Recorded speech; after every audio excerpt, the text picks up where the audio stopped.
Hey, look at that. Hi, everybody. Hi, everybody. We can't hear you, Sharon. There it goes. I think we got you now. Okay. There you are. So anyway, you were just delayed, right?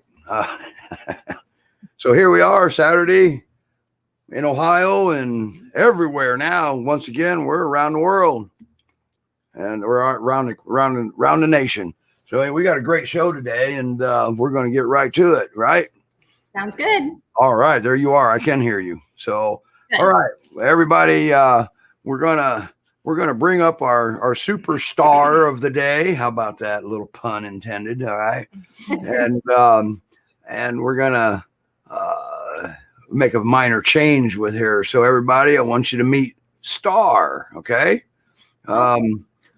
and she's around there somewhere, isn't she? There she is. Hi, Steve. Hi, Rachel. Hi, Sharon. Hi, how are you? Hi, Andrew. This is Star. She, of course, was sitting nicely on the couch, waiting for the broadcast. And as soon as we start, she wants to run off and start doing something else. And she hauled butt away. So, Yep. so from what I understand, Andrew, something's changed here, huh? Yeah, something did, Steve. When we agreed to go on the show for the adoption, and we discussed it as a family, and we just couldn't bear to part with Star. So we decided, before we gave everybody else out there on YouTube a chance, we're gonna keep her. Yeah. See, Well, we've fallen in love with her. We can't help it. I can see that. I can see why too. So, Yes. Yep. and this is what we love to hear. Okay. And that's just awesome. We really, really, really appreciate you. It doesn't need that many bones on. So, Star. so now we'll send you another foster so you can keep that one too. Yeah. Unfortunately, Star is not great with other dogs. We've had a big problem with that, and that's one of the challenges with her. That's the only challenge, honestly. She wants to be queen of the castle. She's great with kids. She's great with our cat, but other dogs, as soon as she sees a dog walking outside, she's barking up a storm. She wants to be the boss of the neighborhood. So we don't have to worry about that any longer because she gets to stay the queen of her castle. So, Exactly. Yeah. So, Yep. so for those of you that just signed in, Star is no longer on the market. Yeah. Sorry, guys. Well, don't apologize. Well, you can apologize to the people that could have wanted her, but Right. Star is no longer on the market. So that's we love these stories now, don't we? Yeah. All right. And Star is really great with the kids. Like you can really tell the breeding and that they were shepherd dogs, because she really goes out of her way. If the kids go outside without her, she just will sit at the door or the window and just whine and cry until until the kids come back in. So, she's essentially adopted my girls as her flock, and Good. so it works both ways. We're adopting her, but she already adopted us. That's Bring it over, amazing. girl. That is awesome. And that's just thank you so much. And she has her own little crate there, and looks like Yeah. She never was crated when she was living with my mom, who she got the dog from you guys years ago. 2000.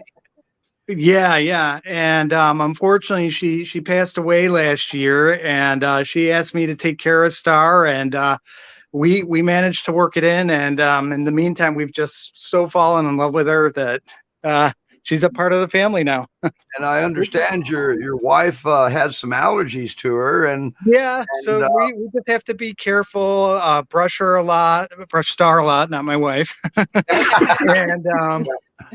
get a regular bath.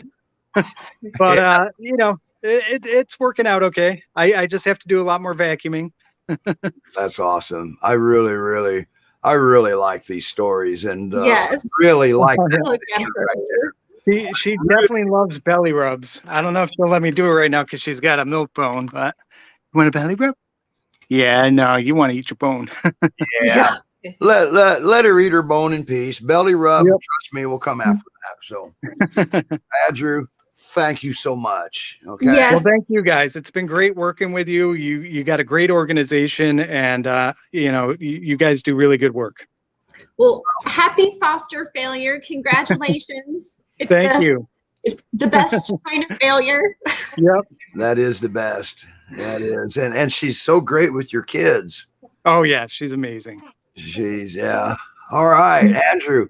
Thank you so much. I'm going to put you back down into the green room. You're more than welcome to watch the rest of the show. Thanks, everybody. See you guys later.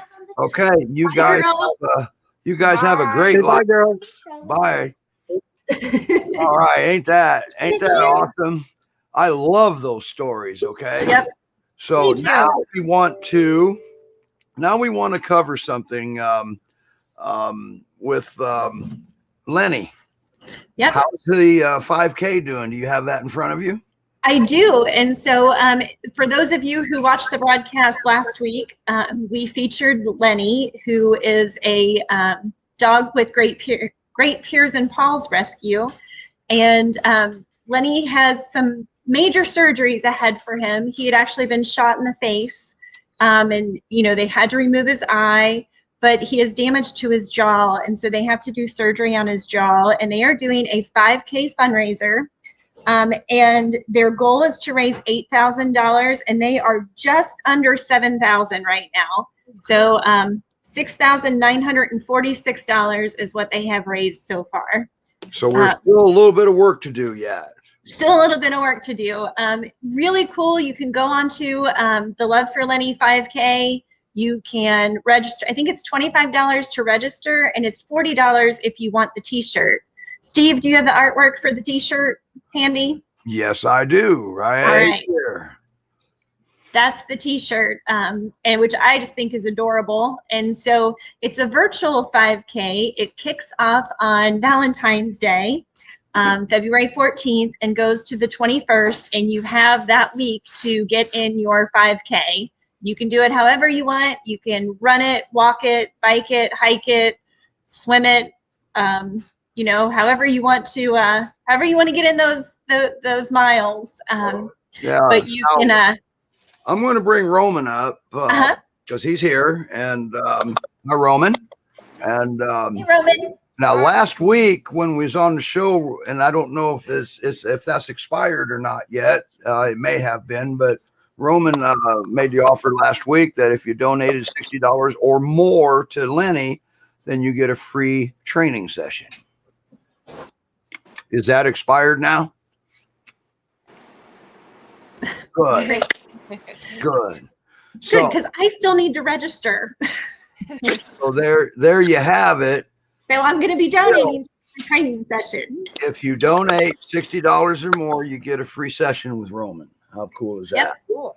So we got to get you a dog so you can donate $60 and have a free session. Right. Okay. My accountant just texted me. Are you crazy? No, Roman just helps people. He helps dogs. Yep. So now we have our co-star of the day, and This is an amazing story. Okay, so without any more ado, we're going to bring up Bear now. And I need to change our background here. Probably, don't I? So there we go. Gosh, Bear is beautiful. Mm-hmm. And Bear is in, wow, look at that. He's way up there in Utah. So, and everybody, I want you to meet Ashley. Ashley, this is Roman and Sharon, and I'm Steve, and where you met us. So we're old news. And what can you tell us about this guy? He's a big boy, isn't he? He's a very big boy. He's a big bear. The teddy of all bears. He was picked up at a reservoir kind of close to us here in Midway. He was found with 6 feet and a very, very paw, which after soaking it and treating it at the vet for a few weeks now, it determined that it was most likely caught in a and one of his completely shattered. Okay, Ashley, hold on just a second. I'm going to do something here. You're going to be up here by yourself, but I'm bringing us back down to the green room because your signal isn't carrying all of us at the same time. Okay.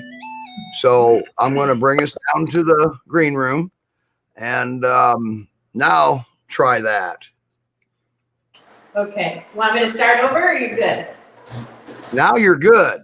You're doing good now. Your signal's carrying it. It looks like I can stay up here. Okay. Okay. Good. Yeah. So anyway, it was determined that he has a very severely shattered toe, and once I think we have a handle on the infection now through a couple rounds of antibiotics and soaking his foot pretty diligently. We're going to probably have to amputate this toe. We'll get new x-rays this week to make sure that that's actually the case and it's not going to heal on its own, but the vet doesn't think that it will. It's so shattered. So he's a pretty long-term ongoing case, and sadly not the only one we've gotten like this off the mountain. You know, these discarded working dogs come in really bad shape. He's got a split ear. He's got, you know, a really, I don't know if his toe was broken or if it was cut off. He's been through a lot, but you can see he's just a sweetheart of a dog. So he could have some up and coming surgeries coming around then, huh? Yeah, we do. For sure, more x-rays, and I mean, it would be a miracle if that toe kind of fused or did something on its own, but they're not very hopeful. I don't know if you can see it, but it's really, his paw's really large and angry, and he's got big feet. I can see that. He does have big feet. He does have big feet. He's been a just really patient, kind, amazing dog, even though he's basically been in really excruciating pain since we've had him. He gets everyone, people and dogs, and just, you know, even when he sees me come in with the bowl to soak his foot, he kind of goes, oh, okay. but it's still a happy boy. So you're going to probably need some donations for him. You can go out to, there's the website where the donation link is. You can go to nationalpeer.org and you can donate in Bear's name there. So he's going to need a little bit of money here, isn't he? So sadly, I mean, we don't know, you know, the extent of how long this is going to take, and you know, typically the amputations are the easiest and least stressful on these guys. But if it looks like it's healing, we'll probably let it heal if the vet agrees to that. But donations are always needed, as you know. We have ongoing T-shirt campaigns, and I feel like I'm constantly begging for donations.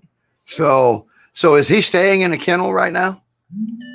It is. So, Rough Life Training and Resort here in Midway has been kind enough to let me foster the dogs I have out of their facility here, which is wonderful collaboration because they are trainers.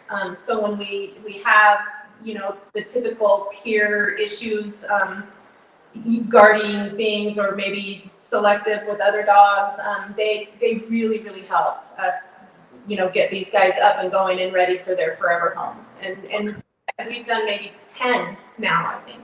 Oh, good. Wow, that's amazing. Well, you guys doing great work up there, and you guys continue to work up there, and you got mountains all around you. And did he come out of the hills? He did. He was found out the reservoir, just trying to survive. You know, that's where the fish hooks and foxtails and stuff like that came from. But we get a lot of abandoned livestock guardian dogs, you know, actual work dogs around here. All right. That's, yeah. And yeah, Utah, I question your laws out there sometimes when it comes to the Great Pyrenees. Aren't they considered livestock out there in that state? That's correct. One of our members here in Utah has started a 501c3 nonprofit just to try and get this legislation changed a little bit. It's called the Coalition for Livestock Guardian Dogs, and Tina Overgaard, is working tirelessly to kind of get ranchers on board with GPSing and sterilization and some of the things that would really change the way these dogs are treated, and hopefully really change the fact that we don't have, mamas left on the mountain with puppies and those stories that you hear of all the time out here. So we're all kind of working together to try and get that to happen. So you have some extra challenges to overcome with the dogs. And it's not just Utah, is it? It's also some of your surrounding states too. Right. I sadly, I think Utah is kind of the worst, but I know Wyoming and a lot come from Wyoming and Idaho as well. Wherever there's a lot of ranching out here. And how you fix that is you change laws. And laws get changed all the time. Yeah. And, I think it's really important to note too that she has gotten some cooperation with some, fourth generation ranchers that are like, yeah, let's give this a try. Let's see. I mean, these dogs are worth a lot if they are doing their job. They're not replaceable by one human. So if these ranchers will actually collaborate with the coalition and just try to spearhead the GPS tracking and some of the behavioral bonding techniques that they're trying to implement, as well as obviously sterilization, then it'll make a huge difference here. So okay, that's good. Well, I'll tell you what, you guys are doing great work out there, and and we really appreciate it. And let's get some laws changed. Let's continue to advocate for that, and which I know you're working hard at it, you and your group, your team. So we really appreciate that. And are you willing to come back on and give us updates as we need on Bear? Absolutely, I would love to. All right. And there is our link. I'm glad somebody went and grabbed that. That was probably Sharon. And that's the coalition for LGD.org right there on the screen. You can't see it, can you? I can't, but you got it right. Yeah, and it's up on the screen now. Everybody can see it. So that's awesome. So Ashley, thank you so much. It's great. Hang on a second here. Sharon, can you put the Montana banner back up for me? So you can go. This is Great Pyrenees Rescue of Montana. Okay. And we don't need star up there right now, but we go to Great Pyrenees, Great Pyr Rescue MT.rescuegroups.org. And you can click on, you can read his biography up there. So, and Bear's up there. And is he adoptable? Yep, maybe to the right person, but obviously we'd like to get through this medical stuff first, and we're for February 1st, but once he is adoptable, I will be just blasting the internet with his beautiful pictures and funny videos, because he's kind of a silly boy. You can't really tell right now, but that's awesome. Okay, and so now let's get over here to the comment sections. So Tina made a comment here that Bear is actually one of the LGDs that were left behind on the mountain in Utah. It says, we're grateful for Great Pyrenees Rescue Montana for helping us with these loyal, loving pups. That's from Tina. All right. So, and she also added, thank you, Rough Life Training and Resort for helping with Utah Peers in Needs. So you guys got some support down there. This is great, but we always need more support. yep. We mentioned last week that it takes a village, and we are lucky enough to have a nationwide village here. So it's pretty cool. And so he needs donations up and coming. So we don't know how far the medical is going to have to go yet, do we? No, we don't. We're praying for a miracle, though. Yeah. So Christine says, good morning from Montana. Good morning, Christine. And he is a beauty, isn't he? That is a excellent representative of our breed right there. Yep, he really is, and so kind. He loves everyone, all the dogs and all the kids. And yeah. So, and Tina has posted a link to the coalition for LGD.org into the comments. So now it's clickable. So that's a good thing. Yep. So, everybody, thank you, Ashley, and your entire team, your entire group out there, and the Montana group, the rescue in Montana with Carol. And thank you, Carol, so very much for helping out everywhere. So It's a wonderful celebration, Steve, and thank you guys for the support. I mean, I just am so proud to be a part of this whole thing, and you guys, backing us and backing Montana and the teams. We all, like you said, it's a nationwide effort, and they need it. yeah, yes, we Tina just summed it up here. It's difficult in Utah as there aren't many large breed rescues, and we are overflowing with peers in need.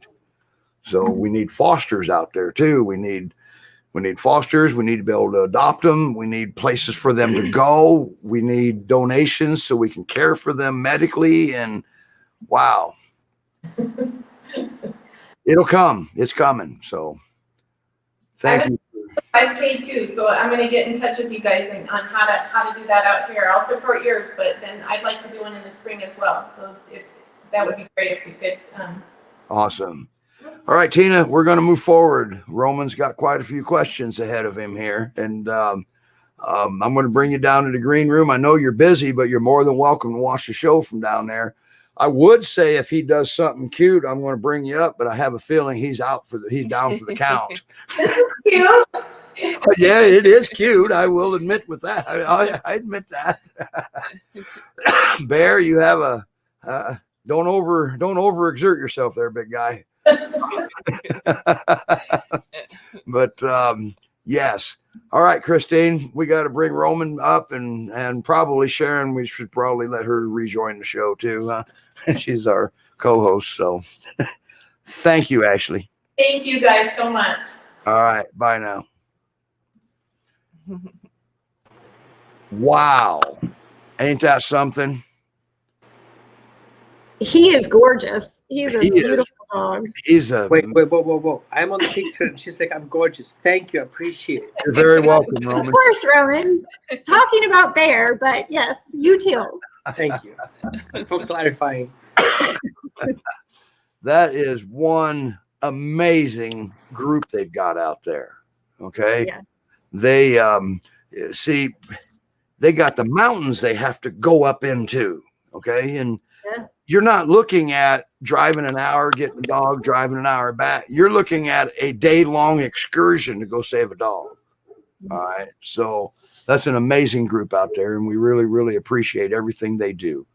So, all right. We have a few questions for you, Roman. Do you have them up in front of you? Or you want me to read them? I have them big screen in front of me, like Awesome. extra big. Awesome. So I don't need my glasses because I don't see you if I see the screen. All right.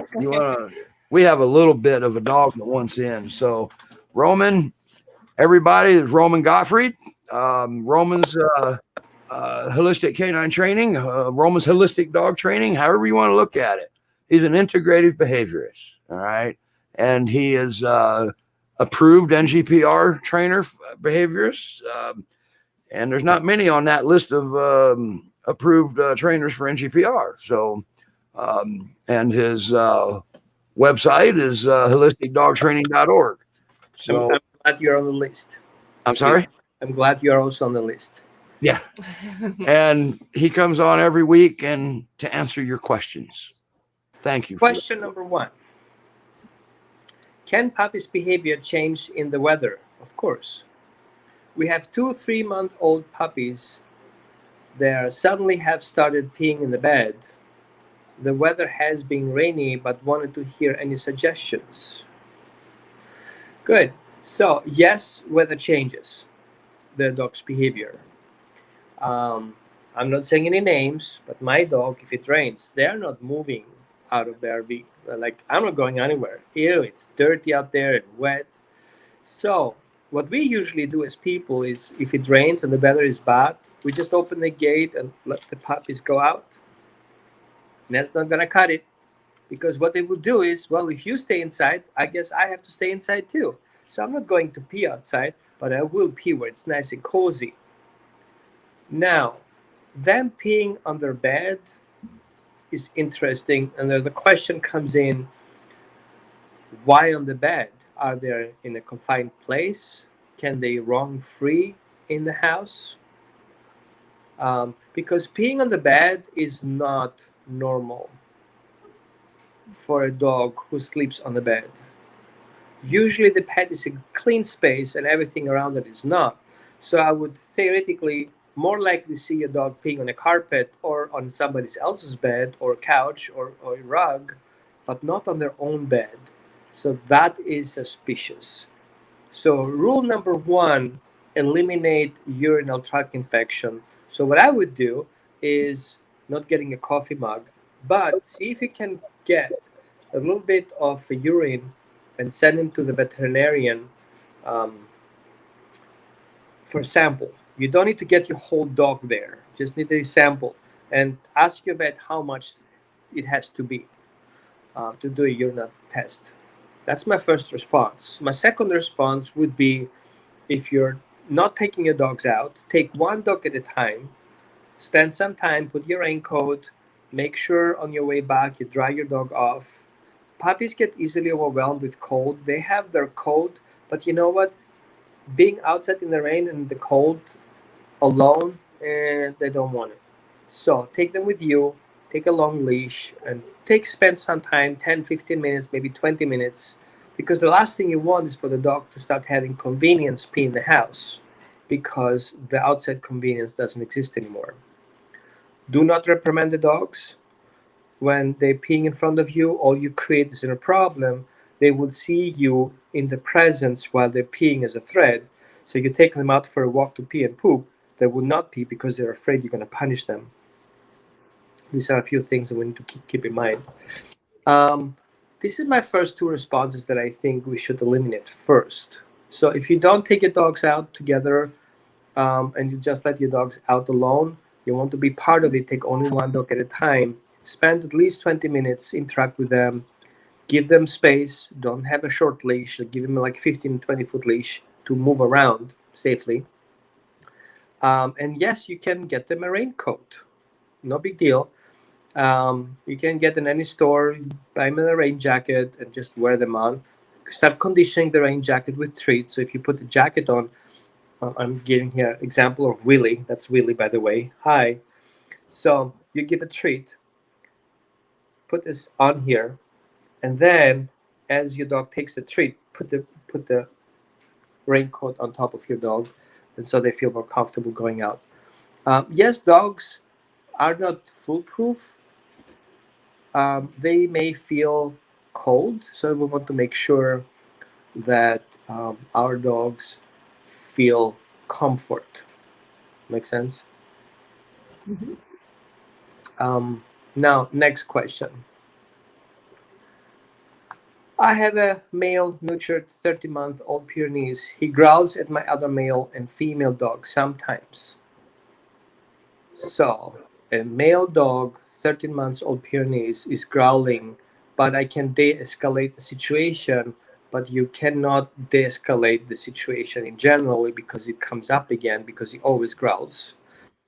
Now he also growls at my husband at times, usually when it's in the mood for petting or sometimes when he's guarding toys or treats.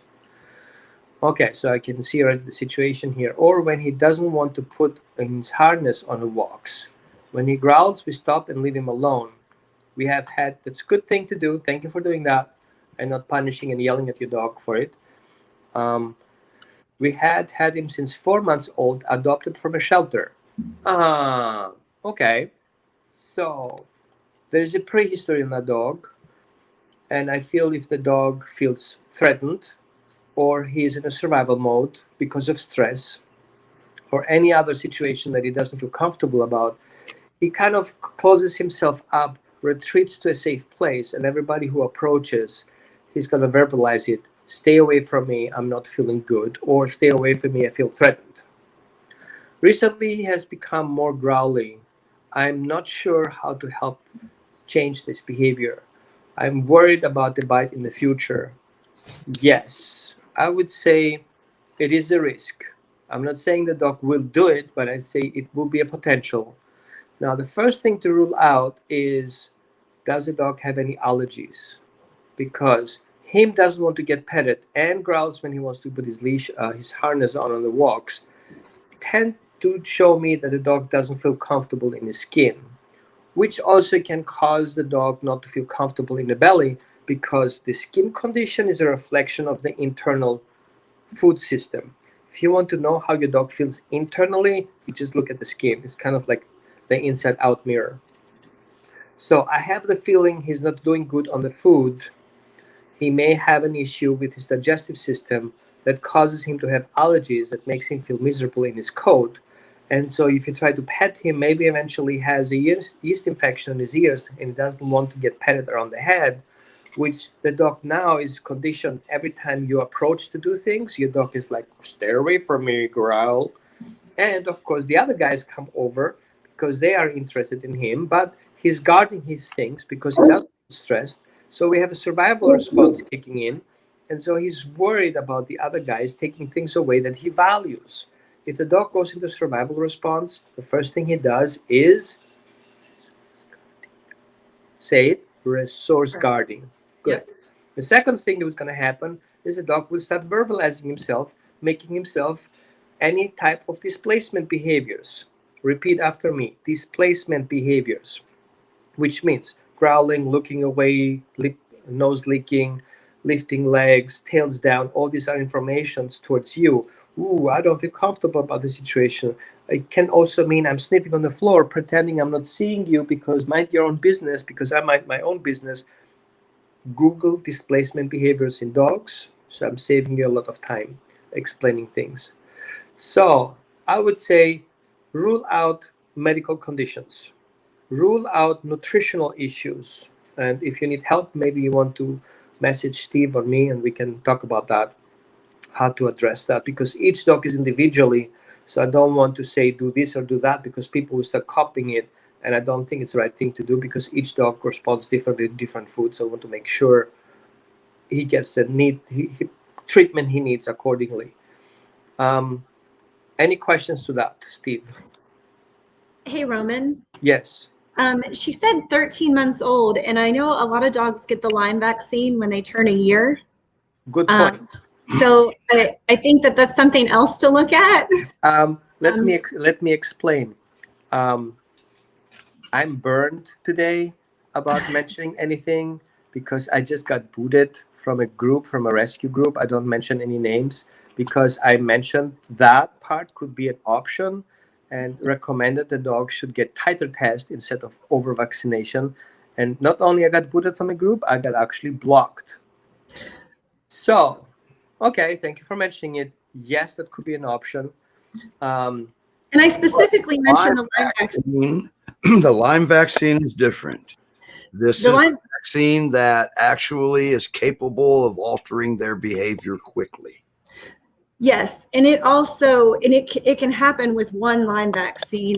Lyme vaccine causes pseudo Lyme, and Lyme makes you uncomfortable and painful, and and unfortunately, it's a chaos in the body from joint infections. And you know what? If you have a live Lyme vaccine, what happens is the body starts creating antibodies, but the body is triggered.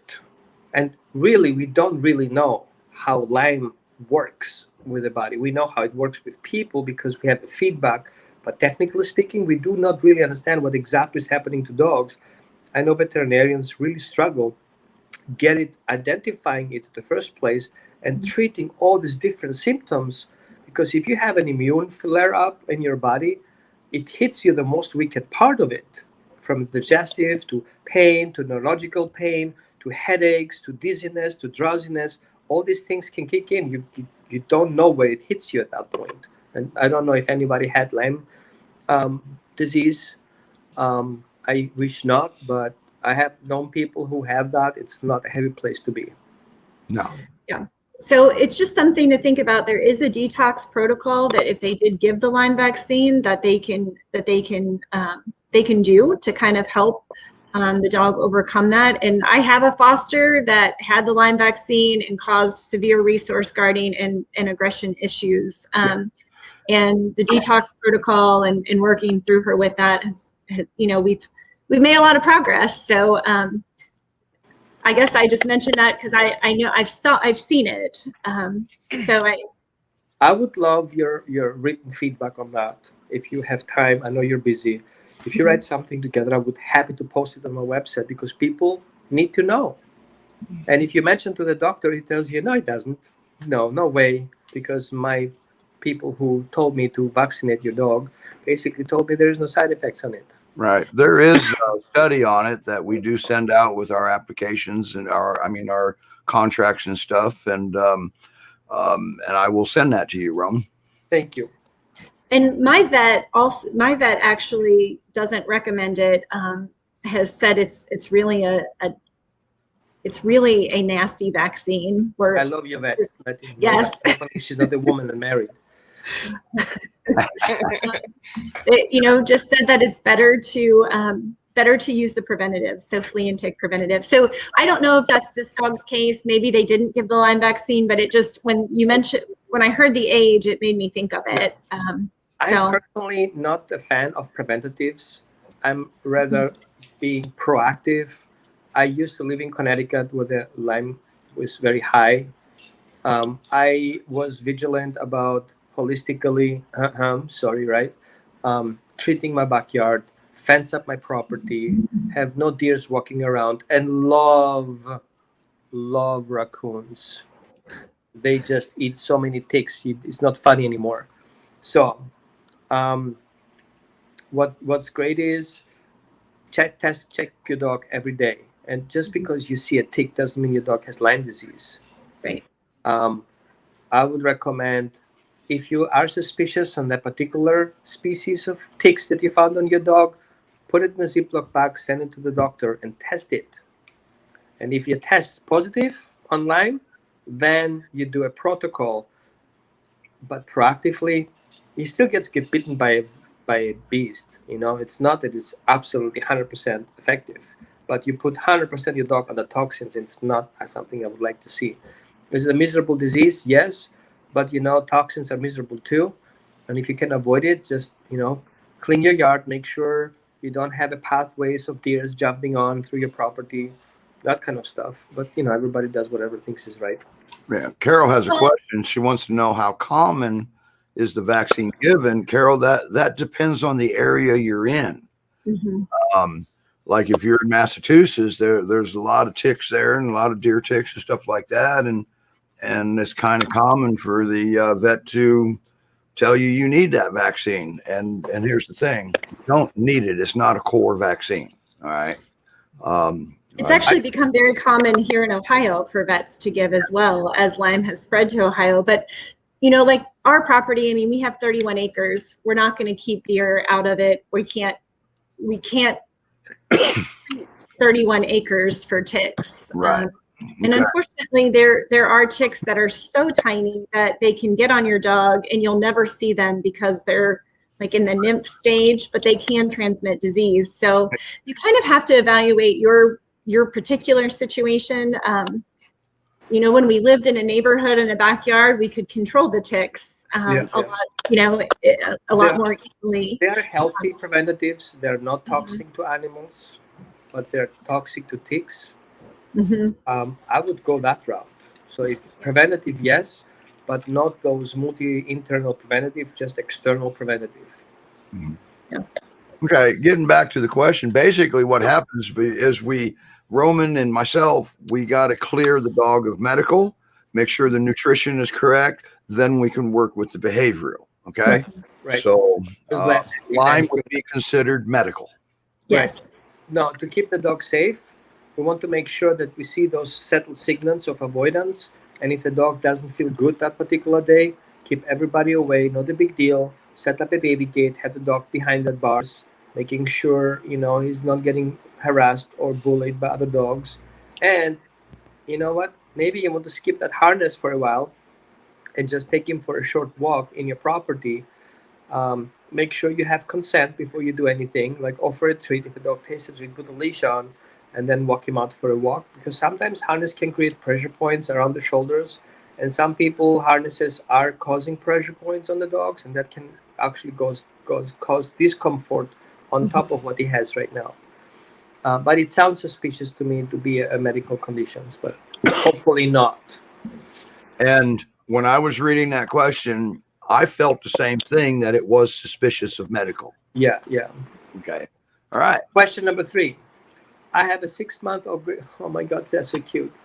6-month-old Great Pyrenees Anatolian mix who is obedience trained, but has started jumping upon us. Okay. Commands have failed to stop his behavior as well as avoiding him while he's trying to jump. It appears he's having a hard time managing his happy. Two things then, huh? I would say there are 2 things that can happen here that people misinterpret. A dog jumping on you is not always happy. It could be controlling. So if a dog who is, let's say, disorganized, controlling in the way he attaches to people, he has 2 ways to do that. One way is comforting, controlling, licking, snuggling, sitting on you, blah blah, and the other one is physically controlling by biting, snapping, snarling, and kind of manipulating you, including jumping. So if a dog wants to control you because of his insecurity, that could be one case, and I think that is likely the case. Not knowing your dog, I'm just guessing around here. But since I see that obedience failed, meaning is he's not feeling that this obedience control techniques that you're using helping him in the situation he's in, and he is resisting. Another question is, who is he jumping on? Is he jumping on you? Is he jumping on everyone? Is he jumping on you people, or jumping on people he doesn't know? That needs a little bit definition. You say he's jumping on us. The question is, when is he jumping on us? Throughout the day, or by the end of the day, or throughout the day in general? Now, some dogs feel so insecure, and the only way to get attention is to jumping on you, which goes back again to the insecure attachment relationship he's on, this disorganized controlling relationship, and he wants to jump on you to get your attention. So negative attention seeking could be that. Now, you said commands have failed to stop. Well, command doesn't help him with his problem, so therefore he's continuing his jumping. We try to as well as avoiding him while he's trying to jump. That's a double-edged sword. If you turn your back to your dog while he's trying to get your attention, you basically backfire that situation, meaning is as your dog wants the attention, you backing away from it basically is considered rude and frustrating, and your dog will also jump behind you. So what I would say in that case, one thing to do is take the bullet in the beginning, grab some treats, cross your hands so your boobs and your shirt and your tie are safe. Cross your hands and stand in front of him. Don't stare at your dog, just look forward ahead. And as soon as your dog sits, he gets a treat. Now, how do we get there?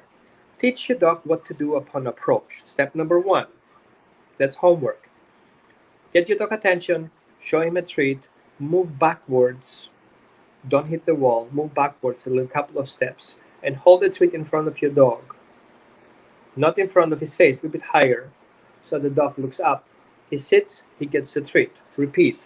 Go a step forward, come back again. Teach the dog upon approach, if you want something, what do? Good job. Here's a treat for sitting. Now you want to agitate the dog a little bit.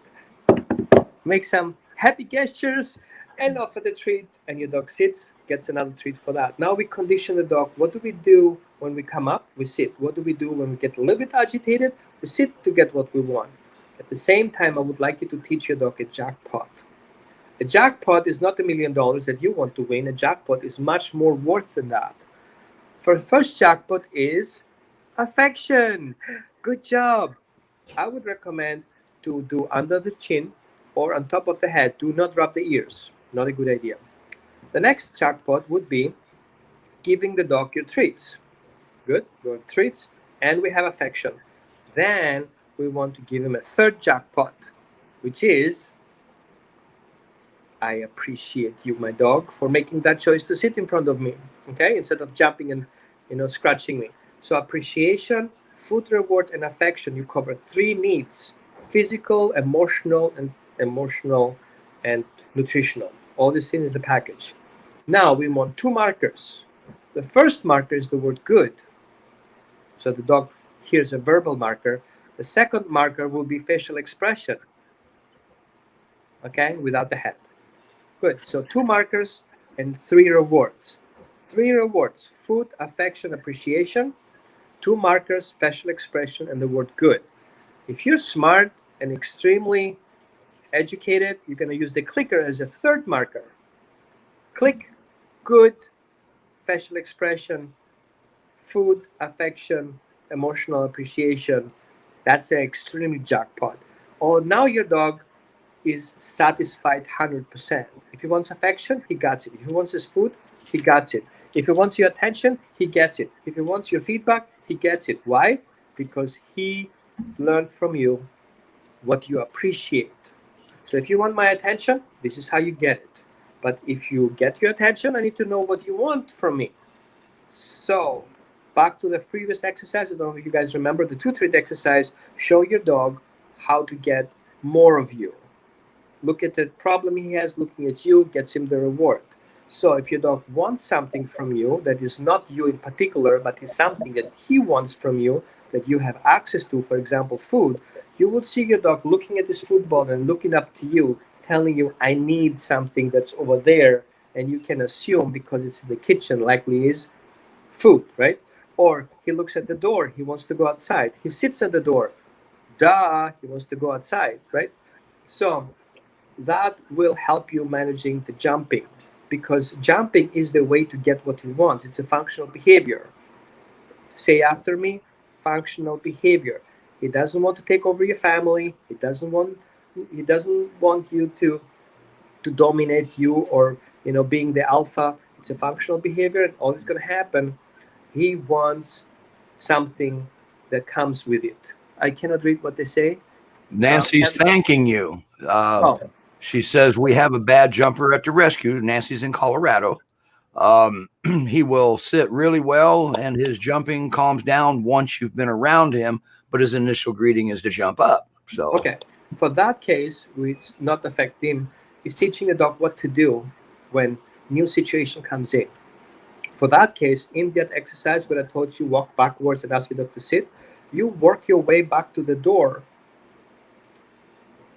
Ask your dog to sit, offer him a treat, give him a treat, leave, come back again immediately, open the door, close the door, give him a treat for sitting. Go back outside, close the door, open the door, come back in, give him a treat. Toss a treat away from the door, let the dog go and pick it up. You go outside, come back in again. On your way back, the dog sits in front of you, gets another treat. What do we do when we meet at the door? You sit, you get a treat. For extreme cases, and only if you have one dog in your family, you can toss some treats on the floor. Voila. So you open the door, you toss some treats, the dog eats on the floor, you come in, pet your dog, leave the narrow hallway that causes the anxiety, leave that area as quickly as possible, and then give affection to your dog outside of that area. Because dogs have no room to move in that narrow space, what they do is they move upwards towards you. So some dogs will just spin, but if they don't have room to spin, they jump. They have to get their energy out. So what we do now is, look, go get it. You walk in, you're safe. So your dog gets the exercise that he needs to calm down his stress, and at the same time, you're not being jumped on. Things you should not do. No kicking, no Karate Kid, my Gary or Shotouki, whatever he's called, right? No kicking a knee up. Don't spray bottle. Don't shake a can your dog. Don't push him. Don't turn your back. Teach him what you like. Teach him step by step what you want him to do upon approach. What do you want to do him during excitement? What do you want him to do when you come in through the door? So instead of dealing with the excitement that's happening right there, showing what to do without excitement, and then build up to the more and more and more excitement. The other thing I would like you not to do is not stepping on the leash. It really hurts the neck. If he wants to jump up and he cannot, I know it's common practice, but it's really, really low. Go up. Step up to your parenting skills. Explain your dog what you want him to do. Reward it. Done. You think you have a smart dog? You haven't seen your dog yet. Super smart. And they pick up pretty quickly. They know exactly how to get your attention. He will sit occasionally, look at you. That's it. Fourth question. Are we good in time? Yeah.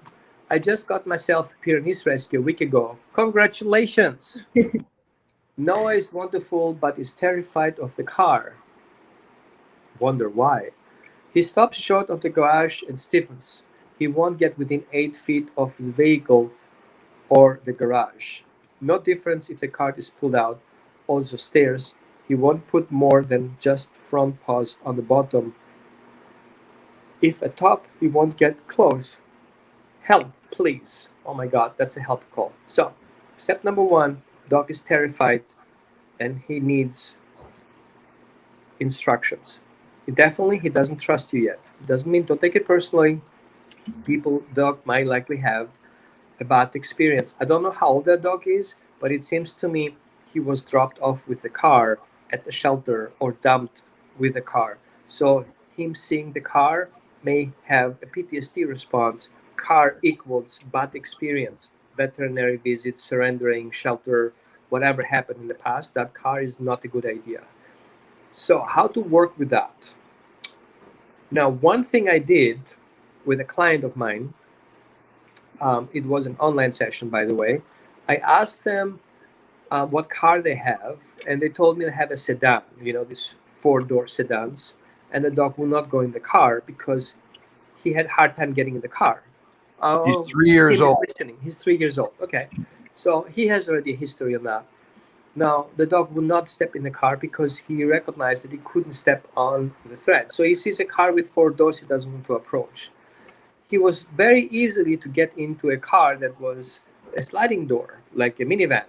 He just walked in, no problem. And you're like, makes sense, right? Now, what if the dog has a trauma response because of different situations happened in the past? We need to desensitize step by step the distance of the car, the side of the car, and recognizing the threshold. When is the threshold? So your dog is over threshold at 8 feet. Maybe 16 feet, he would be at threshold. So you want to move away from that car until the dog softens up. Reward your dog. Toss a treat a little bit ahead of him to go and pick it up. He picks it up, good. You just secured that distance.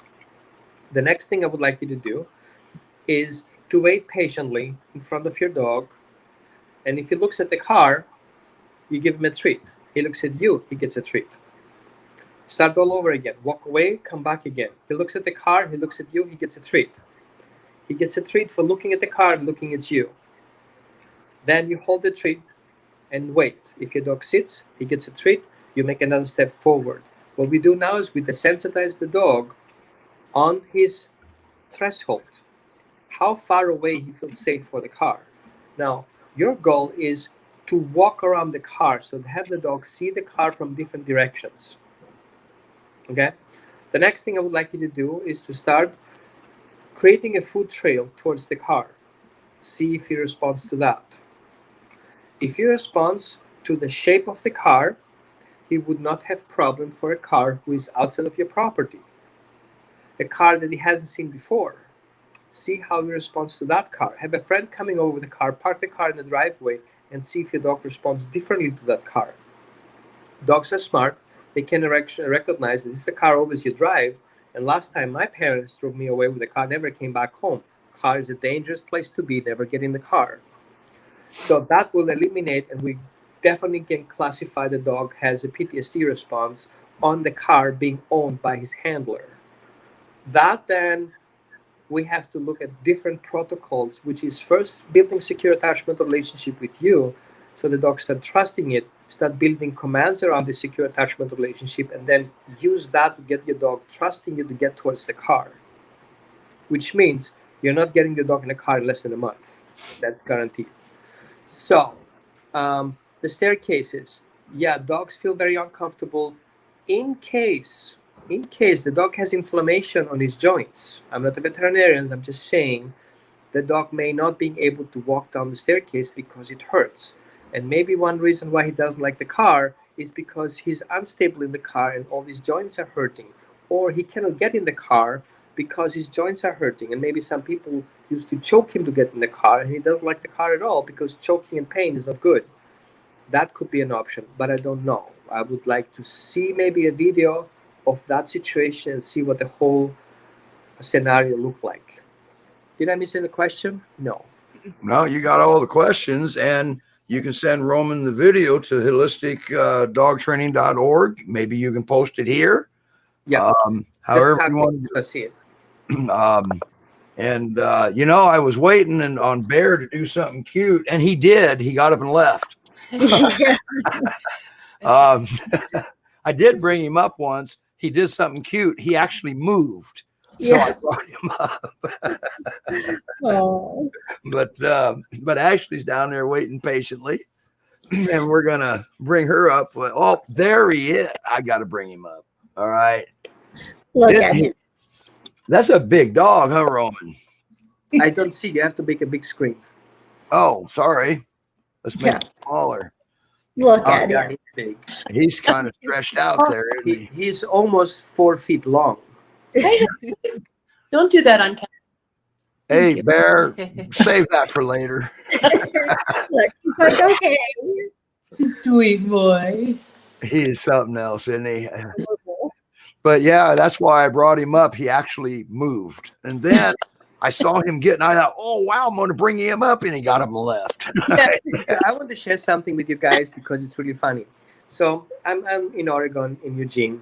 And when I'm driving, a lot of people have Pyrenees outside in the properties. I wish I would know these people. But you cannot just come up with like, hey, guys, I want to make you Pyrenees. They're going to go crazy or on drugs.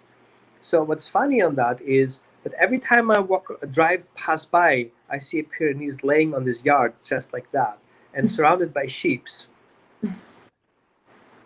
That's it. All day long, wherever you go, you see a Pyrenees sleeping on the floor. And you're like, is this what a guarding dog does? Yes. He rests. It's because at night until there's something moving. Yep. Mm-hmm. And at night that's when they really work, is at night. They're nocturnal typically. Okay. Bonnie wants to know if this video is available to rewatch. Yes, Bonnie, it is. You go national right here, and you can go to the video sections, or you can scroll down to get to it. We are broadcasting to YouTube right now for the first time, everybody. Yay. Bonnie, you can also watch it on YouTube. Okay. Or you can go to Great Pyrenees Rescue Montana's Facebook page and watch it. You can go to Great Pyrs and Paws Rescue Facebook page and watch it. And you can go to It's Dog or Nothing, Everything Great Pyrenees and watch it. We're broadcasting to 5 places at the same time. I hope that answers your question. She part 2. Thanks. She forgot it was Saturday. That's a busy woman now. Julia, I agree 100%. Bear is very handsome. Oh, I just want to cuddle with him. Mm-hmm. Yeah. Yes. He is. Look at the size of them feet, though. And Rhonda Lee, you're right. They sleep with one eye open. Except for mine. He gets into a deep snore, and there isn't no waking him up. I think that's a very great thing you just mentioned. I feel so much pleasure hearing my dog snoring because I feel they're safe. Yep. Okay. Yeah, see your dog. He feels safe right there. It's like, oh, good. Yep. But they are very emotionally intelligent. If they can sense where the fear is coming from, they also will sense where the threat is coming from. Lily knows, or Rhonda Lee knows about the 2 treat exercise, Roman. Ooh, that's good. Yes. I have seen somebody, a friend of mine in Michigan. She did it with her donkey. I also did it with some pigs, and chickens do that too. So don't try it with children though, because they think you're crazy. Do you want the iPad or you want the iPad? Which iPad do you want? It's not gonna work like that, right? Well, if you did it with me, you better have a steak ready. Okay. That's my treat. All right, everybody, look at Bear. That's sorry, Roman. I'm going to change the banner. We're going back here to Bear. To donate to Bear, you just go out to Great Pier Rescue in Montana, rescuegroups.org, and you can donate there. You can go to nationalpier.org and hit the donate button and just make a note that this is for Bear, and they'll get the money directly that way also. All right. Yep. And hey, Steve, I have to run. I actually have something for work, so that popped up. So I've got to go. All right, Sharon, thanks for coming. I guess I will cover your closing part. All right. Whatever it was. All right. See you guys. Bye. Bye, Sharon. So, wow, Roman, it's just the three of us. Me, you, and Bear. Well, four of us. Sorry, Rachel. I'll get my butt kicked after the show. So nationalpier.org, and you can donate to Bear there. Just mention his name. You can go to Great Pyrenees Rescue of Montana. You can donate for him there. You can, just like Ashley said, they need to get some of his medical squared away here, at least stabilized before he can probably go to an adopter. Okay, is that right, Ashley? That's right. Yep. We'd like to know what is actually going to happen with this foot before we send him on his way. Okay. Yep. Man, that's Bigfoot too. Man, we found Bigfoot. All right, Ashley, I really appreciate it. Everybody, thank you for coming today. Roman, thank you so much. Ashley, thank you for doing this today with us. And we'll when you're ready for an update, just let me know. We'll get you back up here for an update. So Roman, thank you so much for doing what you do with the Ask the Trainer segment. You're probably saving a lot of lives. I appreciate you giving that opportunity. You're saving lives with that. Yeah. All right, everybody. You guys see you next Saturday. Same time, same place. And YouTube too. Bye, Bear. Yay. Bye, Roman. Hi there.